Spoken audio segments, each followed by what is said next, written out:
Hello and welcome to the Tennis Menu's daily US Open show for the tennismenu.com. Everything you need to know about the world of tennis right there at your fingertips, headed by the man that joins me, Val the best high performance coach in the biz. Not as distracting today, not laughing at me too much at the intro. Mark Safoulis. It's been a big day of tennis. How is it? How are you going? Wow, what a big morning it was. I was up early watching Zverev play, and then, to finish it off with Medvedev and Dominic Thiem was some incredible tennis. And, we're going to have, in 48 hours' time, we're going to have a first-time Grand Slam winner, regardless of who wins the men's final. So it's going to be incredible to watch. And obviously it's been a long time coming for someone different to win the US Open or a Grand Slam for that matter. 100%. And Dominic Thiem getting through 6-2, 7-6, 7-6. Alexander Zverev getting through his match this morning against Pablo Carreno-Busta 3-6, 2-6, 6-3, 6-4, 6-3. First time he's ever come back from 2 sets to love down to win a match. More importantly for me though, Mark, the Mankini is not on. It's not happening. It is done, gone. Don't have to wear it on Monday. I'm very happy about that. So whether you're going to shave your beard is another question. But I'm definitely going to have a trim. There's no doubt. Otherwise, you know what? Me too. Mine's growing real bushy. So So I think we can. I think we can both have a bit of a shave, and that can be my part of the bet. But no, it was an awesome morning of tennis, and Dominic Thiem in the first set looked really comfortable. Settled into the match really well. You could tell he'd settled in a little bit easier than what Medvedev did. There was a call late in that set where when Thiem got the first break, Medvedev was going to challenge a serve. The umpire said, nope, too late. Fair enough, because it was. They showed a replay. Serve was out anyway, so it didn't really matter. Medvedev went onto the other side of the court, not allowed to do in these strange COVID times, got a code violation for unsportsmanlike conduct, ended up having a chat with the referee, and I absolutely lost it laughing because he's like, you stepped on the other side of the court, Daniil. You're not allowed to do that. And he's like, oh my God, I'm so sorry. And I was like, oh, he's being genuine. And then he goes, I've just killed someone. And I just lost it laughing. He was hilarious, wasn't he? Yeah. He's brilliant. He's the biggest smartass in tennis, but it's great. It's great because he can he just backs it up on court. And the next 2 sets, Medvedev choked, really. Was up 5-3 in the second, got broken, had a set point in that second set tiebreak. And then in the third, 5-3, another set point, serving for that set, couldn't get it done. And down 5-1 in that tiebreak, got it back to 6-5. And Thiem ended up getting the job done there. So he'll move through to his first US Open final, first Austrian to ever make it through to a US Open final. And it'll be the first time an Austrian and a German will play each other in a slam final. So a lot of history here at the US Open. But let's go through some of the statistics that showed why Dominic Thiem was the victor and in straight sets when Medvedev hadn't dropped a set all tournament. Yeah, I think the biggest things for me were the serve. I mean, on serve, Dominic Thiem was absolutely outstanding. I thought the way that he dictated points off the serve and first ball. The biggest thing that I found, and it was interesting because we did tweet out at one of the points, was how far back both players were standing to return. And it has become a bit of a theme. I mean, Rafael Nadal started the trend a little while ago, and now you're seeing a lot of players sit right off the court. They play the return, and then they get themselves into the point and then start the point from there. But I actually found it quite interesting because they showed a graphic on the coverage. I was watching the SBS coverage, not the ESPN, which I know you're not a huge fan of. They are terrible. And it was very interesting to see the serve placements of Dominic Thiem. So when a player stands so far back, as Medvedev was doing to Thiem was actually moving the ball so wide and trying to get him at width. Yeah. Now, if you play a ball into Medvedev's zone, he's not going to miss a brick wall. But you start to move him out of the zone with the very flat grips that he has, he finds it very challenging to manipulate the ball back into play. So, it was interesting because on the juice side, he was serving 65% to the forehand on that slice serve out wide. And on the ad side, he served 56% to the backhand side. So he was trying to really force him off the court, open him up and get him moving a little bit and get him out of his strike zone, which Medvedev does like, which he does not miss a ball from there. So it was a very interesting match. And I thought Dominic Thiem, when push came to shove, he was really solid mentally. Medvedev was so up and down. He was, really good for patches, really poor for patches. And it was a similar match, the first match, where Carreno-Busta dominated 2 sets. And then obviously Zverev got back and won, and we'll touch on that shortly. But it's so important in these big moments in slams to be mentally very stable. You can't be, riding the waves of emotion. It's about being very, very steady. And as Arenka talked about that in her post-match press conference over the last couple of days, where she said she's been able to keep a real equilibrium with her mentality. And I think that's a really good point for a lot of players out there that want to learn about the mindset. It's not about how you can be up here 1 minute and then drop down. It's about being steady the whole way through. And Dominic Thiem did that today, and he did it really well. And, obviously moves through to another Grand Slam final. Hopefully he gets an opportunity to win. He did say in his post-match conference, if he didn't win, he'd be ringing Andy Murray for tips on how to deal with it. So I thought that was quite funny at the end of the match. But very, very, very good match from Dominic Thiem today. Well, he's been very similar to Andy Murray, and I do agree with what you said. SBS have been awesome for the Australians here, putting it on free-to-air because ESPN's coverage has been absolute garbage. So very happy with that, with SBS taking it. They're a wonderful organisation. But you're right. Andy Murray lost the 2008 US Open final in straight sets, 2010 Australian Open final in straight sets, 2011 Australian Open final in straight sets, 2012 Wimbledon in 4 sets. And then he finally got there at the 2012 US Open when he got to beat Novak in 5, but from 2 sets to love up. So Murray has had his wobbles. Thiem, on the other hand, has done almost a similar thing. Belted by Rafa in the 2018 French Open final. 4 sets in the 2019 French Open final to Rafa, but the last 2 sets were pretty convincing. 5 sets lost to Novak at this year's Australian Open final. I think he's got Sasha here. I think he's got the belief now. He's had those losses. He knows what he has to do. He's gotten progressively better each time. And Sasha mentally, from what we've seen, I'm not sure he's going to be able to handle it. Thiem has been there. He's done that. He's fallen agonisingly short 3 times now, and one in particular at this year's Melbourne Park final.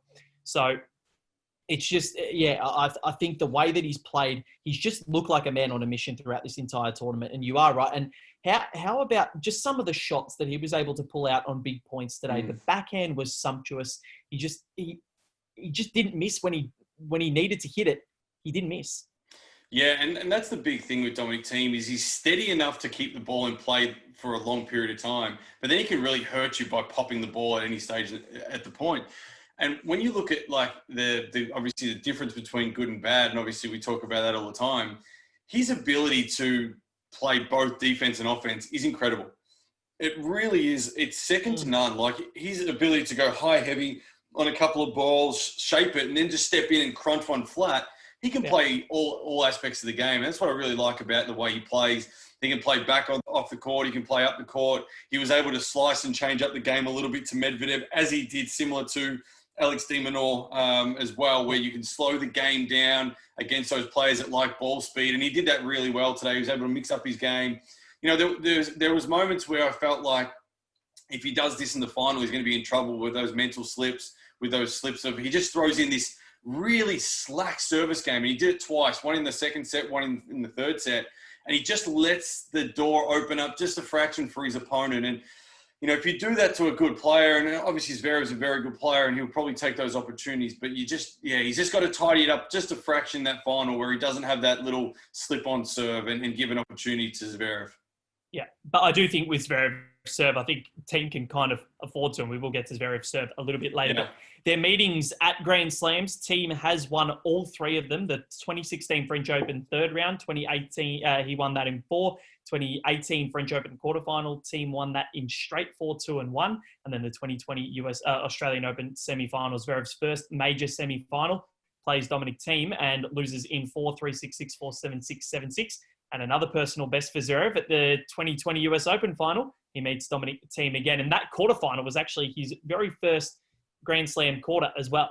So, and I think it was his very first Grand Slam third round. So every time he reaches a personal best, it seems he's got to play Thiem in a slam. And it hasn't boded well for him in the other 3. And I don't see why it's going to be any different with the way Dominic Thiem played today. And just, he was just, I just can't stop thinking about some of those shots that he was hitting because it was simply and utterly just remarkable. And the way that he fought back from being down a break in both of the second and third sets, he just managed to strategize well. He managed to do what you said with his serve, just make sure that he didn't get broken. And there was that epic game at 5-5 in the second set. Medvedev had 5 break points and Thiem held. That was it right there. That was it. Because Yeah. Medvedev breaks there. He can run away and try and get some confidence into that third set. But Thiem won that game, put the pressure back on Medvedev. And I think that was the turning, or not really a turning point. Thiem was in front and had just broken back. But I just think that was the moment right there that Thiem thought, you know what? I've got this.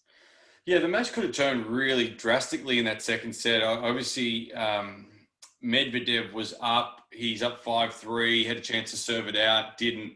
And then the third set, he goes 4-1 up. You know, if he wins the second set and he's 4-1 up in the third, there's a big difference in mindset.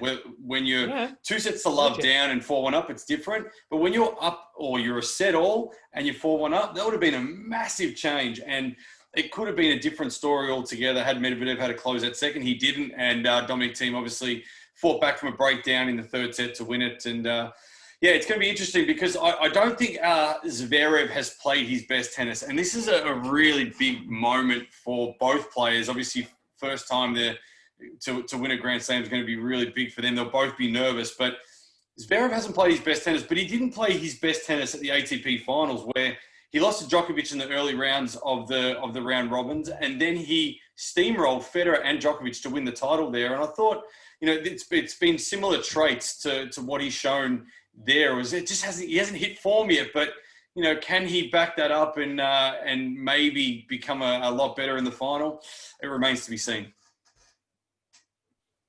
Yeah, I'm not sure, and we will get to that match just in a second. I do want to ask you, Dominic Thiem's shoes kept giving him a little bit of trouble throughout this match, and he slipped over a couple of times, one in the second, one in the third set. Now, how hard is it as a player to come back from something like that? And what is it as a coach you can do? Can you run to the locker room, get him another pair? Or what do you try and say to him as a coach? Or do you try and signal to him, just say, calm down, it's all right? It's because that alone, as you've said over the last 2 weeks, is enough to throw a player off and to not have them 100% mental. And Thiem was going off in German. Yeah, well, he had 3 pairs of shoes out in the court. I don't know what it was with the shoes. He kept slipping, and whether or not it was the surface, whether it was the shoes, whether or not it was just him nervous, and who knows? I mean, at the end of the day, as a coach, you can't do anything. Like, if he says to me, go and get some shoes, I'll be like, well, why didn't you bring the shoes in the first place? But I would have got someone to run and grab them. But at the end of the day, you know, like, there's nothing I can do in the coach's box. You know, and generally at that situation, if a player is complaining about something or whatever it might be, and they look towards me, I'm going to say to them, well, what do you want me to do? Like, I can't do anything. I can't change the score. I can't change the shoes. I can't do anything for you. It's your job to deal with that. And, you know, it might be, you know, different players react differently. It might be, it's okay, you know, next one, let's go, let's move on. It might be, hey, you know, what do you want? Ask me, I'll go get it for you. Just depends on what that player needs at that moment. And, you know, he's an ultimate professional. I mean, he's a class act, very, very, very accomplished player now. And, you know, what he was able to do to stay calm in those situations where he's down a break just shows his mentality has changed over the last few years for sure. It sure has. And his opponent, Alexander Zverev, well, he had to dig deep mentally today as well. First time he's ever come back from 2 sets to love down against the giant killer, Pablo Carreno-Busta. Unfortunately for the Spaniard, 2 sets to love up, went one better than his 2017 semi-final where he won the first set against Kevin Anderson, won the second this time as well, but Zverev steamrolled him towards the end. But it was all based around Zverev's serve. 24 aces, 8 double faults, only 62% of his first serves in, but won 78% of those points. Then on second serve, he only won 37% of the points. That is a disastrously low figure. It is, and it's interesting because those figures are flattering because the first 2 sets he was poor, extremely poor, sitting around the 50% mark of you know, first serves in. It was horrific, that first 2 sets. Now, Zverev is a very big confidence player. As soon as he got that third set, it was like everything changed. Everything changed for him. He was calm, he was relaxed, he was bombing down the serve, didn't have any trouble with it. There's a lot of mentality that goes into his game, and especially the serve. Got some good stats from Shane Leonards from Data Driven Sports Analytics, who was on our show. Big Shano. He said that only 7% of matches have ever been won when the second serve points are below 30%. Now, Zverev is really bordering on that ratio at the moment. He's 37%, as you said today. Now, if he can't keep that ratio up in the final, it's lights out. He's done. I think that the biggest thing for him, I watched today how his second serve was coping. And I'm putting coach hat on here, and I'm talking about the technique. So basically, Zverev, when he serves, when you serve a first serve, you want the ball toss to be at 12 o'clock, straight down, straight up. You can pop the serve and get a lot of power off it. He was throwing the ball toss at 12 o'clock and sometimes between 12 and 1 o'clock for his second serve when it needed to be on the other side to enable him to get more shape on the ball for a kick serve. Now, he was trying to kick serve the ball from a really straight ball toss. It doesn't work. Now, every time he tried to kick, he was dumping the ball into the net because the ball was on the wrong side for him. Yeah. He has the most double faults into the net of any player on the ATP Tour, thanks to Shane for that stat as well. So he's dumping. Is that in 2020 or 2020? Yeah. 2020. So his 2020 stats are really ordinary on serve, and I'm going to give you a couple of other little stats. So second serve points won in 2016, 50.7%. 2017, 53.4. 2018, 52.4. 2019, 44.2, 2020, 43.1. He's just going progressively down. Yep, he's dropped 7% winning ratio on second serve points over the last 5 years. And that, to me, is a sign of a consistently, gradually starting to get really bad mentally on that serve. It's going to play a big factor in the final. If he's having to just bomb serves and he throws away some double faults again like he did today and gives Dominic Thiem a look, Dominic Thiem's a different player to Carreno-Busta, and he's at a different level. So he's going to take those opportunities. And, I thought today, Carreno-Busta Rhymes, I'm going to call him, the rapper from Down Under, he basically couldn't take control of that second serve. I just felt like even though Zverev was bombing it, he had to put some more pressure on by stepping in and doing more. But, yeah, Busta Rhymes didn't do that today. That was terrible. Oh, it's fantastic. Wow. But yeah, no, you are right. Like, and this is the problem. Zverev was terrible at the ATP Cup this year, and somehow fought his way to an Australian Open semi-final and beat Stan Wawrinka, who won the first set 6-1. I don't know how Zverev won that match. Yeah. And then I don't know how, after his performance in Cincinnati 2 weeks ago against Andy Murray, again, second serve was torrid. But somehow he's found his way to a Grand Slam final. Like, it is purely and utterly ridiculous how he's been able to do this with one.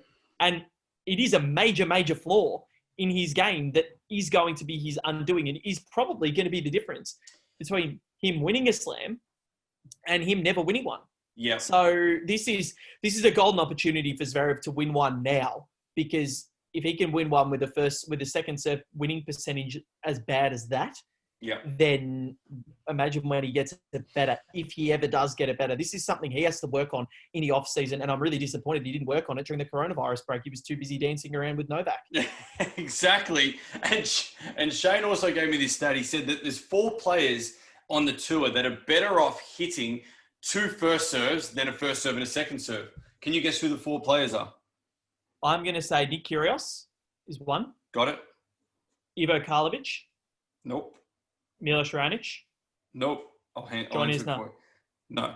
So you got Kyrgios, Zverev, obviously who we're talking about now. He was going to be my 4th. Sam Querrey and Felix Auger-Aliassime. So interesting to note that those players actually do better when they serve 2 first serves. And at the moment, it looks like Zverev is actually doing that. He just has no trust in the kick serve, no trust in the shape on his serve, has to slice it or bomb it just to get away with it. And you know what? If he can win a Grand Slam like this, it shows the character of the man who was 2 sets to love down today, nothing going right, and he actually turned it around the way he did. So, and Carreno-Busta, to his credit, did call the medic out to attend to an injury after he lost the 4th set. Was it his back though? Was it on his back? It was something to do with his stomach. So I'm not sure what happened, but very interesting when the momentum needs to be changed. How these players are very smart in the way they go about it. Is there a way that you can change that rule? If the physio goes, look, there's nothing wrong with him, the umpire can dock you a warning or something like that, because it's or something more severe, because I don't like those changes in momentum. You need to be able to do that on court, not off court. And Novak does it all the time. Carreno-Busta has done it before. Like, a lot of the players do it, and I hate it because you should be able to strategize. Yeah, exactly. And there used to be a couple of players that did it very often, and they changed the rule. So now you only get a certain amount of injury timeouts per year. Now, if you exceed those, you get, I think it's a fine, or you can't use them after that. Exactly. I mean, for a guy like, say, for example, Novak, or example, Carreno-Busta, if that had to work for him today, and he goes through to a Grand Slam final and pockets an extra $1 million for an injury timeout and gets fined $50,000, I don't think he's going to worry too much. So, I'm not sure where it sits, but it's a bit of a problem for some players more often than others. Yeah, and look, I think it should be more severe on the match you're playing. If the physio says, look, he's a little bit tight, but this did not need a medical timeout. I guess you can't really tell what they're feeling, but you'd be able to know. If you're a physio on the ATP Tour, you know what's going on in their body, and you know if they're actually okay and they're right to play. Because yesterday with Serena, perfect example. She went down. Nothing happened. Absolutely nothing happened. Yeah. And she was fine. She was jumping up and down for the rest of the match. She was just upset with the scoreline. We saw that in the Oz Open final as well this year when Jim Courier and Leighton Hewitt both said, Novak's saying he's sick. Well, the only thing that would be making him sick right now is the scoreline. He's been playing fine. There's nothing wrong with him. Yeah. And exactly right. He won the next two sets. So it's something that does need to be changed in tennis. And, I don't think gamesmanship is right. And if you can't strategize and win a match on court and you have to resort to those tactics to win it off the court, then it's not right. It's definitely not right. Agree. But, that's my 2 cents anyway. Totally so agree. I'm glad the best high performance coach in the business agrees with me. I'm very happy with that. But the Grand Slam finals are set. It's Victoria Azarenka versus Naomi Osaka tomorrow morning, 6 a.m. Melbourne time, 4 p.m. US Open time. So it's an early morning for us Australians. And then the US Open men's final on Monday morning Australian time will be Dominic Thiem against Alexander Zverev. What a tournament we've had. It's just been unbelievable. Well, the women's final, I guess, what do we think, Mark? That's the next question. I genuinely don't know. This is a match that we were robbed of in Cincinnati. Don't have a gauge on how they played each other. Will Osaka just say, "No, my hammy's done"? Pull out again. Yeah, well, both players haven't lost since the return of the tour. So it's they're both in good form, both hitting the ball really well. They're both confident, both ready for this opportunity. So I'm going to stick with Osaka, who I had at the start of the tournament. But it's not going to surprise me if Azarenka plays out of her skin like she has and wins this tournament. So it's a flip of the coin. But I'll just stay with Osaka because that's where I started at the start of the tournament. And it's been an incredible US Open, both male and female sides. Yeah. And I think it's we did think at the start of the tournament what was going to happen. Is there going to be an asterisk, but next to the name of the winner? But absolutely not. It's been incredible, and a credit to the USTA, a credit to all the players, all the coaches that have gone there and done exactly what needed to happen for this tournament to go ahead. It's just great to see tennis back. Yep, and the piece written by Joel Fritsch yesterday on the tennismenu.com blog, the blog section there, get around that because it talks about the US Open legacy and the positive legacy that this tournament has left. And there is definitely no asterisk. It's been the most interesting US Open in a very, very long time. I reckon tomorrow, I think Vika is going to win. I just think the way she turned things around against Serena after getting throttled in that first set, 6-1, just didn't have a look in, and then to win the next two, 6-3, 6-3. I just think the way she played and the way she turned it around, the way she is mentally at the moment, I just think that's going to get her over the line. And she's been there, done that. They're both two-time Grand Slam champions, both fellow hardcourt two-time Grand Slam champions. So it's going to be very even the way they strike the ball as well.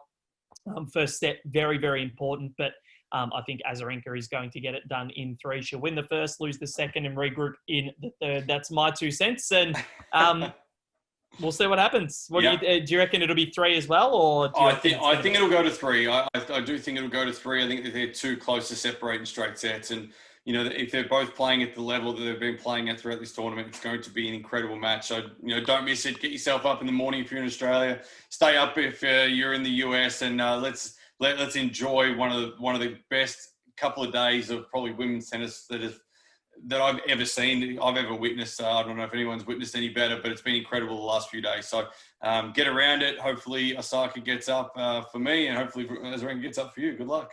Yep, 2018 semi between Halep and Kerber, probably the only one that I remember that can rival it, that at the Australian Open. That was genuinely unbelievable. So, look, let's see what happens. Val and Marc is here with you reviewing all the semi-finals, the men's semi-finals action of the US Open. Dominic Thiem and Alexander Zverev will face off in the decider at Flushing Meadows. Naomi Osaka and Victoria Azarenka tomorrow. We'll be back to preview that. Marc Safoulis, or to review that, not to preview it. We've already done that. But Marc Safoulis, thank you very much. My pleasure, Val. And yeah, it should be great day of tennis. So really looking forward to it.